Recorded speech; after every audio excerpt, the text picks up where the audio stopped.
Our last session now. Earlier on, I kept on asking you, please, can you fill in your questions? Well, this is the moment. We've got an opportunity. If I could get our speakers to come up onto the stage, those that have been assigned to answer your burning questions, and if I could get the burning questions. And I promise you, one of the questions is not going to be, when are you going to pay back the money? Okay. So, let's start straight away. First question, Jenny, this one's for you. Should one retire on the 28th of February or the 1st of March of a year? What are the reasons for this decision? Is there a distinction even? Okay, there's no longer a distinction. Once upon a time when we used to deal with average rates of tax when one was retiring on one's lump sum, then it was a good idea to say retire in the beginning of the tax year when your average rate was low, you didn't have much employment income, which had been accruing, and then your average rate was low.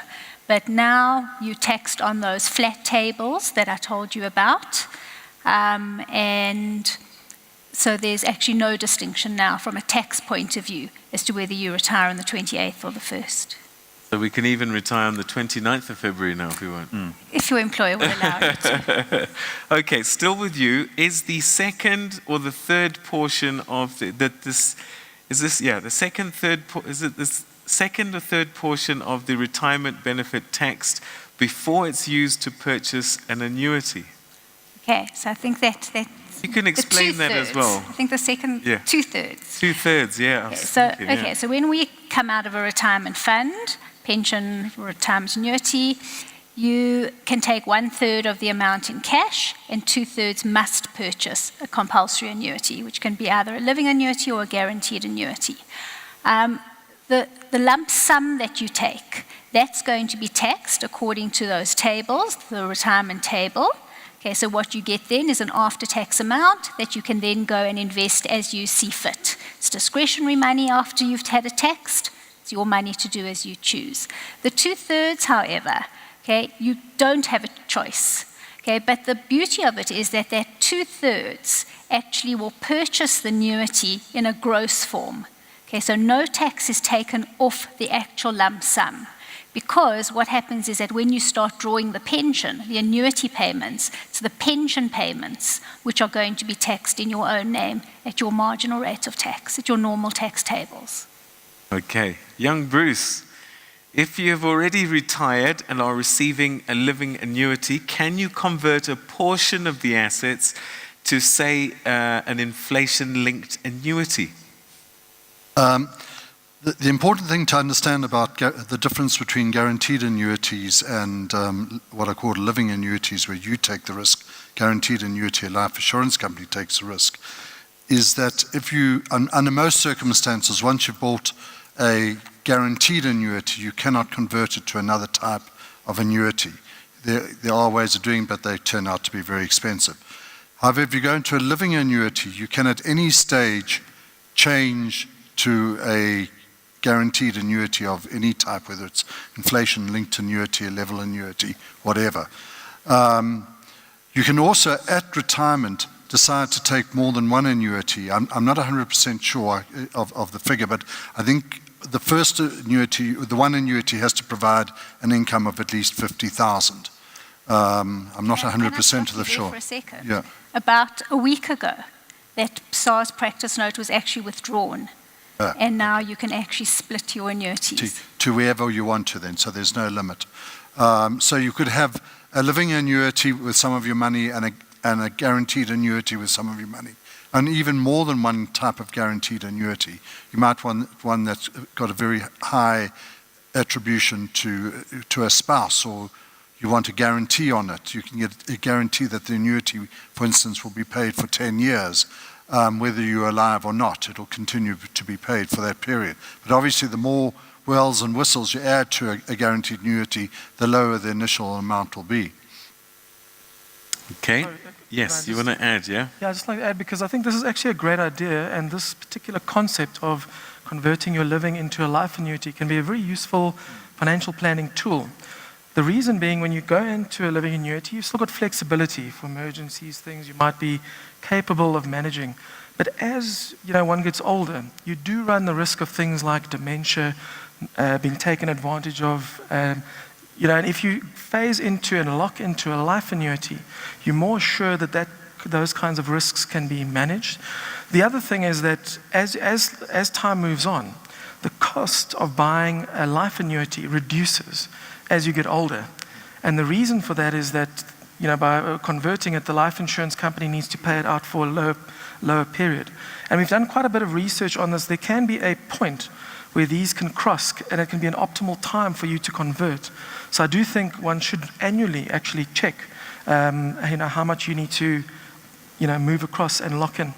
All right, well, still with you, with guarantee. Sorry, can I just Yeah. add to what John? Yeah. John, I think John's forgotten some of his own research, which actually pointed out that you get a guaranteed return from that guaranteed annuity. Yeah. So in other words, say when you reach 70, the returns start exceeding 10%, don't they, John? Yes. And they climb quite rapidly. Yeah, they're called mortality credits. So what happens is, as you delay the purchase, you can actually, the return that you're going to effectively get on that cash increases. And that's why it can be quite a useful tool. Yeah. Yeah. Whereas you're subject to the volatility of markets if you stay in the Exactly. Living annuity. All right, well, with you, John, with guaranteed as opposed to living annuities, are guarantees for life available or only for a term of, say, 10 years? Okay, so this question is just about guaranteed annuities in general. There are various options available to you. So it's quite important that you do look at this. So you can firstly get different kinds of escalation rates. Should it increase with inflation, or should it escalate with a fixed 5%, or a level pension, which obviously we would not recommend because that stays fixed for your whole term. In terms of the guarantees, there are various guarantees that can be bought. The first one is, if you enter into these contracts, the first thing is it's guaranteed for life. So that means that your pension will be paid until, if you carry on living, it'll keep on paying until the day you die. So that in itself is a guarantee for life. The second thing is, you would need to choose how much to provide for your spouse. So for the spouses out there in the audience, you must listen carefully.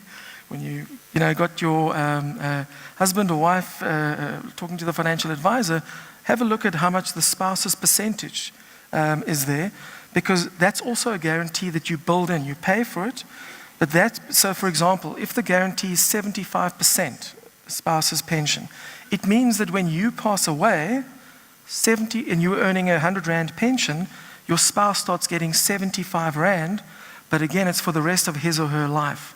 And then the third guarantees that you get is you can get term guarantees. Typically for a 5-year or a 10-year period. People usually put that in because they're worried that if they die too soon, the money goes to the insurance company and they lose everything. So if you die sooner than expected, it'll continue paying until that term that you've selected. All right, I'm going to ask you another one actually. Are published unit trust returns net of costs, and does the term TER include all costs? Yeah, I think it's a good, I think this whole thing about costs is very important. And I think what's important to note is that we're in an era of change in the financial services industry. Costs, charges, and things have been very complex, difficult to understand. Maybe that's where this question is coming from. So Treasury is on a drive to make sure that things are very transparent, people can understand. So as an example, this question, the growth, the returns, it's a requirement that they're shown net of fees. It's important though to note that those fees are only investment fees. The net returns do not include things like your admin charges for the platform, advice fees, etc. It's the pure investment charges. So you have to actually add those on top.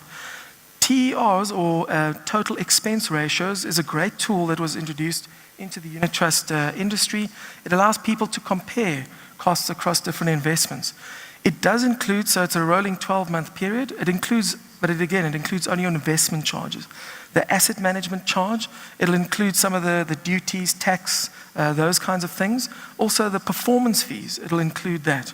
But very importantly, it does not include, if you're investing via, let's say, what they call a LISP, a linked investment service provider, a platform, it will not include the admin fee, and also it doesn't include the advice fee that one must look at.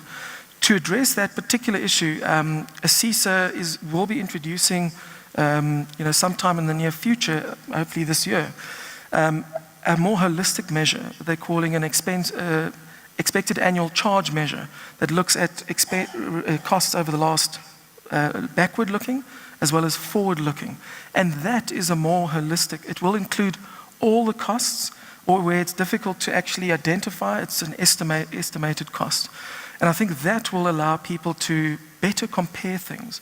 Because at the moment, as a good example, just to end off, it is possible where people are using rebates so that it looks like the admin charge is zero. Hey, I'm getting a zero admin fee. But it's because you're getting the rebate on the investment side. And those are marketing tricks actually used in the industry, which will no longer apply after this. I actually want to ask John a question. In this review, are the life companies also being included with the endowment products? Because at the moment, it's impossible to compare costs. So it's across all, so for the moment, it's across all retail products. So it'll across all of them. So it's not just unit trust, it's the entire spectrum. The great addition is that we're actually, I'm in the working group working on applying those same principles into retirement funds. So if you go into an umbrella, applying that as well. It'll probably take a little bit longer to get that out, but the intention is that for anybody who's an ASISA member, they must comply with that on their products. Jeff, if it is your intention to utilize a living annuity, your investment horizon is still 20 to 30 years, should you then rather avoid a life stage model and instead say invested in equities? I think this is a very personal situation. I was thinking about it before. It depends on the nature of the client in terms of his or her risk-taking abilities. I think it also depends on the other assets that the client has. Typically, a life stage portfolio is an extremely actively managed portfolio where the risk is reduced over a period of time, and the living annuity is monitored so that at certain points a recommendation may be given to convert some or all of the living annuity into a more fixed pension scenario. I'm hesitant about giving a one-size-fits-all response. I can certainly think of some of my own clients who are equity people. They have no issue with being 50, 60% in equities, even later in their lives, mid-70s or so, when normally perhaps classic advice would be to go more conservative. So if you don't mind, I'm going to sit on the fence and say it's an incredibly personalized response. Again, unique journeys for unique people. Okay, so Jenny, on the main contributor's death, can the beneficiaries transfer the funds received into their own RAs? What are the tax implications? Okay, so let's break this down. Okay, so person, I assume from that question, is in a retirement annuity fund when they die. Okay, so now the dependents or beneficiaries, who the trustees choose when you're in a retirement annuity fund, now are given an election. They can take the amount as a lump sum, or they can take the amount as partially a lump sum, or as an annuity themselves, or they can just buy an annuity. So what I'm saying is that those are the options. If the person had wanted to go into their own retirement annuity fund, you have to go into your own retirement annuity fund with capital. So if they wanted that, they would have to actually take the amount first in cash from the death benefit. Okay, the problem with that is that is taxable. It'll be taxable at the member's rate, the deceased member's rate. So as I said to you in the presentation, if the person has already reached 36% on the retirement scale, then that lump sum will first be taxed at 36%. The person after that can take the money and go into a retirement annuity fund.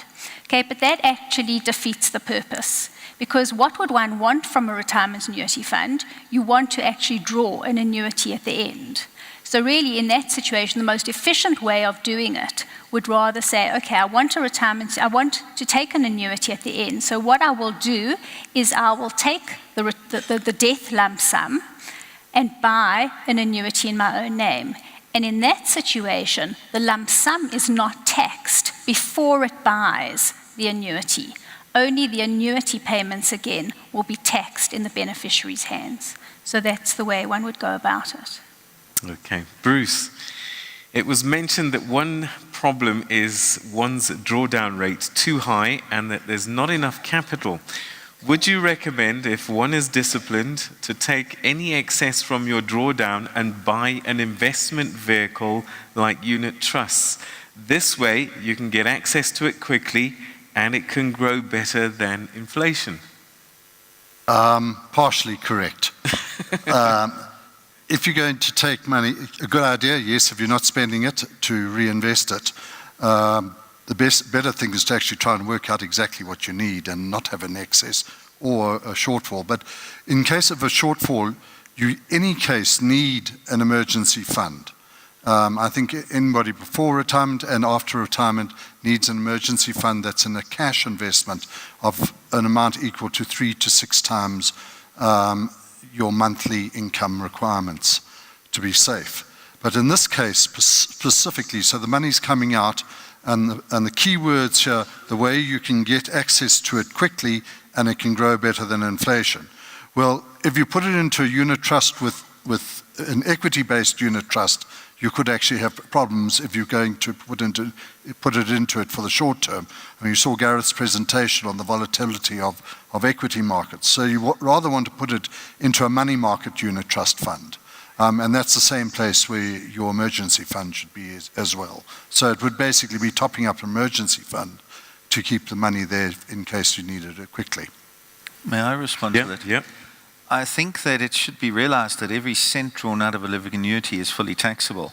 So if you were going to do that, and I've certainly seen that strategy before, you were going to pull out X amount per month as your income from a living annuity, part of which was going to be earmarked for some form of discretionary savings.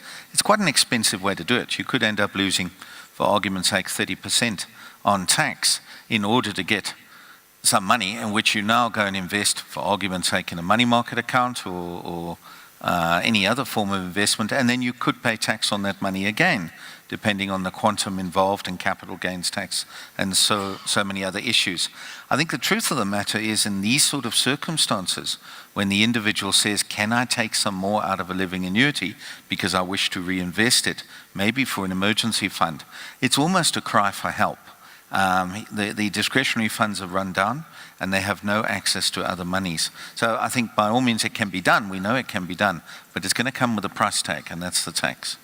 All right. John, what age do retirement companies base life expectancy on when a person buys an annuity? Okay, so I mean, when you go to an insurance company, you take your lump sum.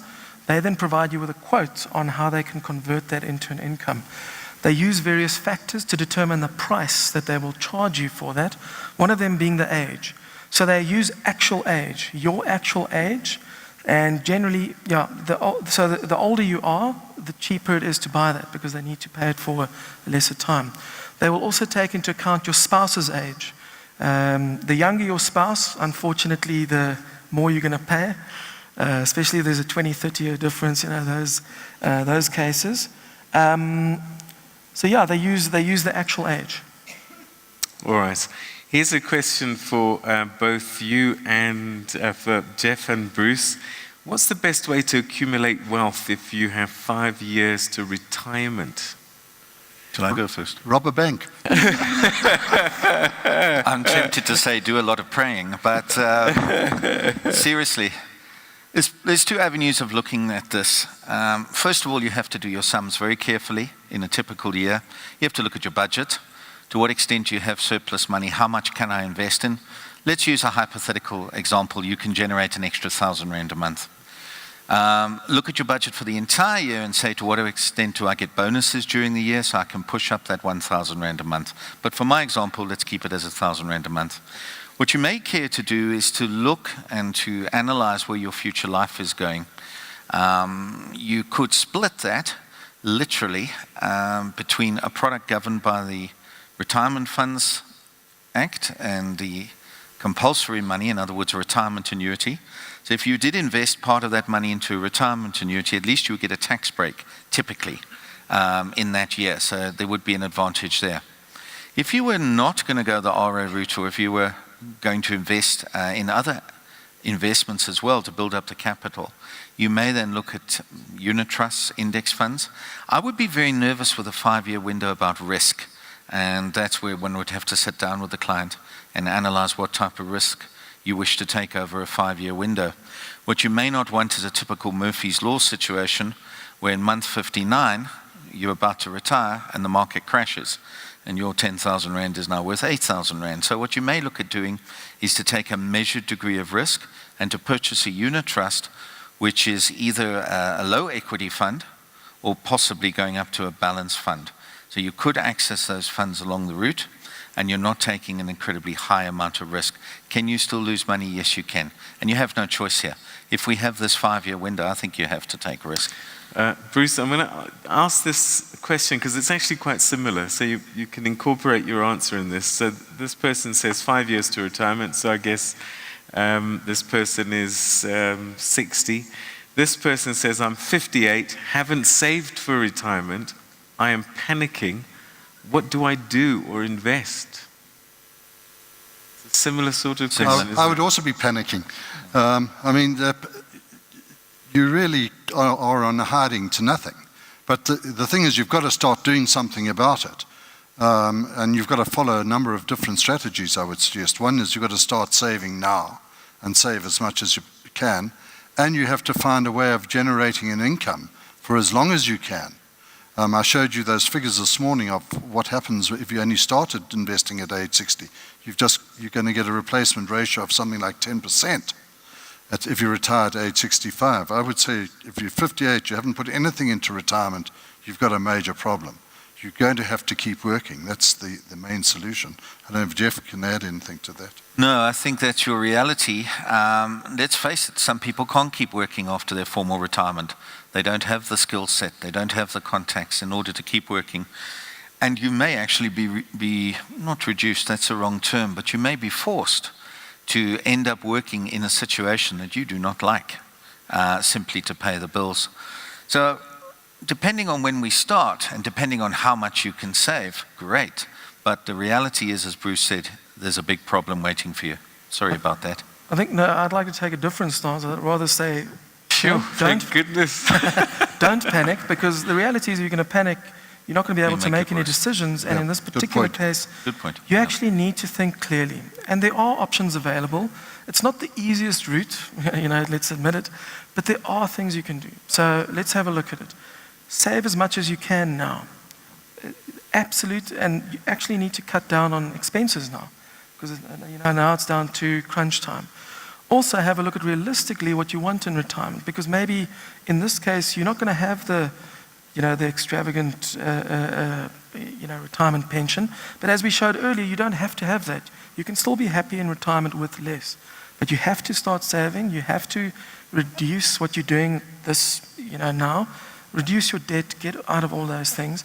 And very important, I think people do underestimate their value that they can add after retirement. So my dad is still working now, and he's wanting to retire, but he's a specialist. He's a doctor, and he still wants to give back to the community. He's 68 now. And he's basically decided he's going to carry on, because I think you can carry on working far longer than you think, but you need to think, what career am I in now? Is there a future for that? Or do I need to start reskilling myself for my second career? Because if you end up getting to retirement and you haven't done that, you can't. But you still have time now. Let's say if your company's retirement age is 65, you still have 7 years to reskill yourself, and it is possible to do something, but you're going to have to get cracking today. Yeah. The other thing that one could consider is if you've got a big house or something, using that asset, selling it and downsizing, which is a useful tool for almost anyone anyway.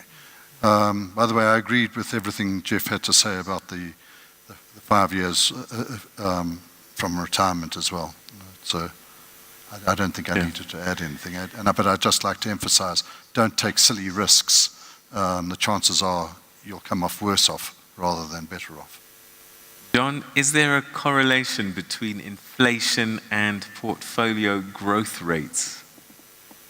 That's an interesting question. And I think the answer is, like everything else, it depends. And in this case, it depends on which investments and the term. So let's start at its very basic level. It is possible, there is a direct correlation between the returns you're going to get over the full period in inflation-linked bonds. Because the capital that you get at the maturity period, as well as the coupons, like the interest, it's linked to inflation. Okay, I'm simplifying because there is potential you need to reinvest, but let's ignore that. So that does have a direct correlation to inflation. So when you go in today and you get a quote of inflation plus 2, if you stick the term, you will get inflation plus 2, obviously subject to the government not forfeiting on its promises, which we'd rather not look at that. Other asset classes, the link is less so. So cash, there is a link because cash returns are linked to interest rates now. And I think in the short term, that has probably the closest correlation to inflation. But it can be a positive or slightly negative. So we saw a period after the financial crisis, interest rates were really low, inflation was going up, and it was a negative. So there is a strong correlation in the short term with cash returns. In the long run, though, there's a lesser, so in the short term, there's a lesser correlation to equities, the stock market. In the long run, though, there is a correlation because when you buy a share, what are you buying? So I buy Woolworths, I buy ShopRite, Checkers, etc. You're buying the profits in the company. Those profits grow as the company does more business, country grows. So there's a correlation with inflation. But also your returns on the stock market is not just the dividends that you get, it's the capital. And that depends on what people are willing to buy and sell those shares for, and is often driven by emotions in the market. So that's why in the short term there isn't a correlation. It's actually wildly fluctuating, more because of human emotion, as we all know. But in the long run, it has been shown that there's a higher correlation. There is also a higher correlation for equities, but I'm talking long term, 20, 30 plus years. And there's varying degrees of correlation. So our research, currently we assume equities in the long run would get you inflation plus 5, whereas cash will get you inflation plus 1. But in the short term, it can vary quite a bit. All right, and then Jenny, my final question is always to you, and you know what it is. And my question simply is, you've been at this tax game a long time, and I always wonder, are there tax mistakes that we make that you keep seeing over and over again that we should really think about? Okay. Well, let's look at a couple of specifics. Yeah, I think that in the presentation, my tax discussion, we talked about the differences between the withdrawal tax table and the retirement tax table. And we actually showed how if you use the withdrawal table prior to retirement, that you actually destroy value because you then lose the right to that 500,000 Rand on the retirement table. So that is one way that we would like people to guard against. Guard against actually withdrawing from their retirement savings early. If you need money, try and use a different investment vehicle, other funds, but try not to destroy value when you are leaving one employer. The other way which has come up in some of our sessions, people have mentioned, is what about an endowment policy? Is an endowment policy an effective investment tax-wise for everyone? And the answer to that is not for everyone. Okay, I think that one needs to understand how endowment policies are taxed. They are taxed in the insurer's portfolio. If you're an individual, any income in an insurer portfolio is taxed at 30%, and then capital gains are taxed at an effective rate of 10%.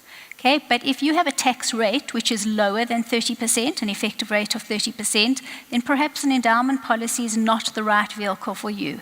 Perhaps you would do better in a unit trust investment where any interest would be taxed at your marginal rate, and capital gains would then also be taxed at a lower effective capital gains tax rate. Another thing that we often see is that we often see people being extremely cautious in saving for retirement and investing in a fixed interest investment, such as a fixed deposit with a bank. Now, if you think about it, if you are getting, say, a 7% return even on an investment, okay, so you might just be beating inflation. But then if you apply tax to that investment, and interest investments are fully taxable, okay, subject to your annual exclusions and annual exemptions. Okay, so if you are investing in that and you are paying, and your marginal tax rate is now 41%, you can see that you're going to get a net return which is lower than inflation. So we can see how, in fact, the tax of an investment can actually destroy the real value in an investment. Okay, and then, so those were kind of specifics that we can think about. But I think that a general answer to that question is that I would just urge people not to go it alone. I think that it's really just important that you partner with someone. Partner with a financial advisor. Find yourself a financial advisor that you can trust, financial advisor that tunes into you as an individual, looks into your personal situation, and that you just feel cares, okay, who will basically meet with you once a year to make sure that everything is on track. Okay, in fact, I heard a lovely joke about how do you know whether your tax advisor, your tax accountant is a good one? Okay, he might have a loophole named after him. So okay, you don't need such a good tax advisor. Find someone who cares about you, who will meet with you and tune into your needs. Tax can be complicated, so you need someone there to just take the complicated principles and just bring it to you in a language that you can understand. We're waiting for the Gordon solution soon. Eh? You wanted a final Peter, I thought? just wanted to echo something that Jenny said, that referring back to that 58-year-old who's got nothing. I think here's a case that's absolutely important, that the person gets financial advice. I mean, they should go today and find a financial advisor, because although we can comment on it up here, we don't know all the personal circumstances, right. And that's what a personal financial planner will do, and they'll get the right plan together. And when it's an emergency situation, it's when you need that planner even more so than an ordinary person. All right, ladies and gentlemen, a big hand for our panel. Jeff Spiller, John Anderson, Bruce Cameron, and Jenny Gordon. Thank you very, very much indeed. And we're going to release you into your own custody. Well done. Thank you. Fantastic. So, ladies and gentlemen, and this is kind of how we come to the end of our journey. But before that, there's a video that I'd like you to see, because I think it's a great way to kind of sum up the day. Because at the end of the day, you have to take charge of your situation and set your own pace. It's never too late to take a step in the right direction. Never too late to become the person you've always wanted to be. Things can change at any age. You have the opportunity to live life to its fullest, to end without regrets. Ngajabula no man anamnyuzam ngaqala naye ngoba khona umlungu omunye Armand Postman ngaqala ngatraina naye hayi aqhubeka wathi no asiqhube sami sogijima abayajabula ngoba naye lo mncane nomfana uthi noma adlala ibhola esikolweni athola imedali athi ngifuna ukufana nomkhulu ya ngifuna ukugijima njengomkhulu nalapha endlini erumini lakhe kunamedali wakhe isikhathi esiningi makayele ebholweni uthi makabuye ebholweni athi mkhulu angithola ngemedali yena uyayithanda sport njengamanje ubuya epracticing ngale ebholweni. Mina into engibatshela yona ngithi mina ekugijimeni la uzinceda wena ngokwakho ngoba nalamashukela yonke leni azibamba bambi into nje nginayo mina i-high blood kuphela lokhu kuyigula anginako. Alexander under Forbes, securing your financial well-being. Okay, so there you have it. It's never too late to start. It's never too late to set your own pace. There are solutions, no matter what your circumstances may be, current, how close you are to retirement, whether you're in retirement. It's never too late to get on the right ship and to steer that boat in the direction that works for you. Remember, your journey is unique to you. There's nobody else like you in the world. Thank goodness. There's no one else like you in the world. And so you have to find a solution that's unique to you. And if you've heard nothing else today, I think the one thing that's come through very importantly is to get advice and get help. One of the things that you've done well today was to come here, because I think you've gotten some important information. That's a starting point. The next thing, we encourage you to register. Go online. Don't forget www.readysetretire.co.za. Join the community. Get involved in the community events that will be taking place, the club events. Get more information. Empower yourselves. Because remember, you don't know what you don't know. And it's in that space the most important decisions of your life probably are going to be made. So get involved. Learn from your peer group. Learn from the experts. Because you're only halfway. You've still got another 50 to do in this particular innings. And so the more you learn and the more you empower yourselves, the better the rest of that innings is going to be. So go to it, be amazing, participate, make a difference in your life, and hopefully we'll see you next year at the next conference and in between at the club events. Take care, everybody. Thank you all very much indeed for being an amazing audience and for coming through. Take care. Goodbye.